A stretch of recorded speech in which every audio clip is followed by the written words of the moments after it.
One of the repetitive lessons that repeat throughout the course of the Bible, is what I call the lesson of the two paths. Now, this in the story, in the Jesus' parable, he literally says there's the narrow way and there's the big way, right? But in the life of Moses, in Moses' preaching, he says there's two paths. There's the path of life and the path of death. Choose life. Joshua, who succeeds Moses, goes, if you're going to follow the Lord, follow the Lord. If you're going to follow the balls, follow the balls.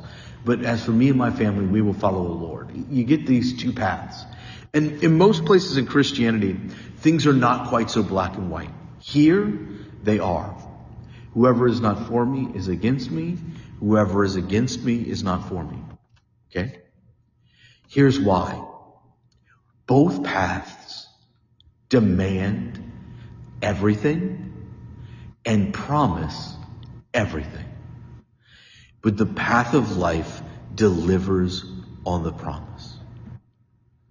Who would forfeit his life? Who would gain the whole world and give up life? You know, think about that, right? There's people that do that. They spend their whole life amassing wealth, or building power, or building prestige or fame, or building the goodwill of the people around them. Now that last one ends up not being quite so bad, right? But you think about it, in the history of human civilization, when has amassing power ever worked out for the person who amasses the power? You think wealth is a killer? Nah. At least that gets handed on to somebody else. And you can accrue the wealth in order to pass it on to somebody else. But accruing the power, you know where it always leads? Psychosis. You never feel safe. You never feel settled. You're always, who's going to take this power away from me, right? Gain the whole world, forfeit your life. But then Jesus follows it up with a question that's easily overlooked because it's not the stark contrast that before. And that is, what would you give in exchange for your life?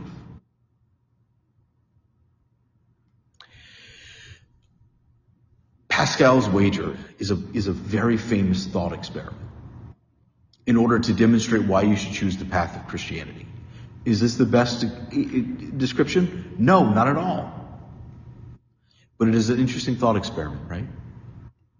Imagine if there was a wager you could make.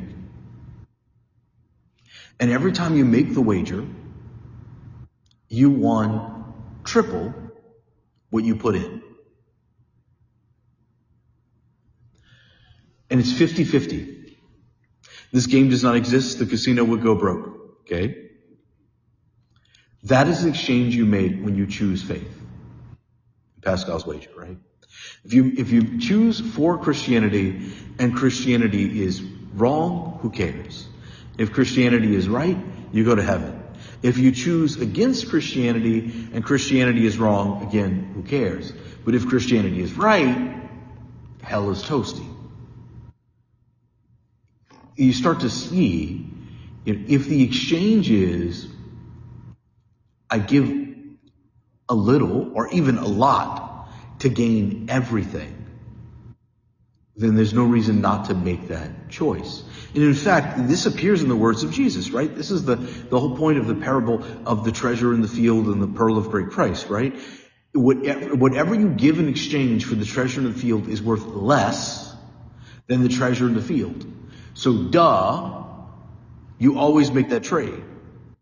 If somebody wants to give you $20 for 15, you make that trade. In fact, you get back in line, you make that trade as many times as that person will let you do it. And you keep doing it until they finally wise up or you discover whatever it is the catch to the whole thing, right? Here's the thing with the two paths, right? The path of death offers you everything. We feel this from the inside. This is the allure of temptation. And this offers me comfort and pleasure, but it does not deliver. And in fact, the price it extracts, even though it tells you the price is minimal, the price is everything. Whereas the path of life is upfront with you. This will cost, but you get everything, and it delivers. And when you put all of those things in that context,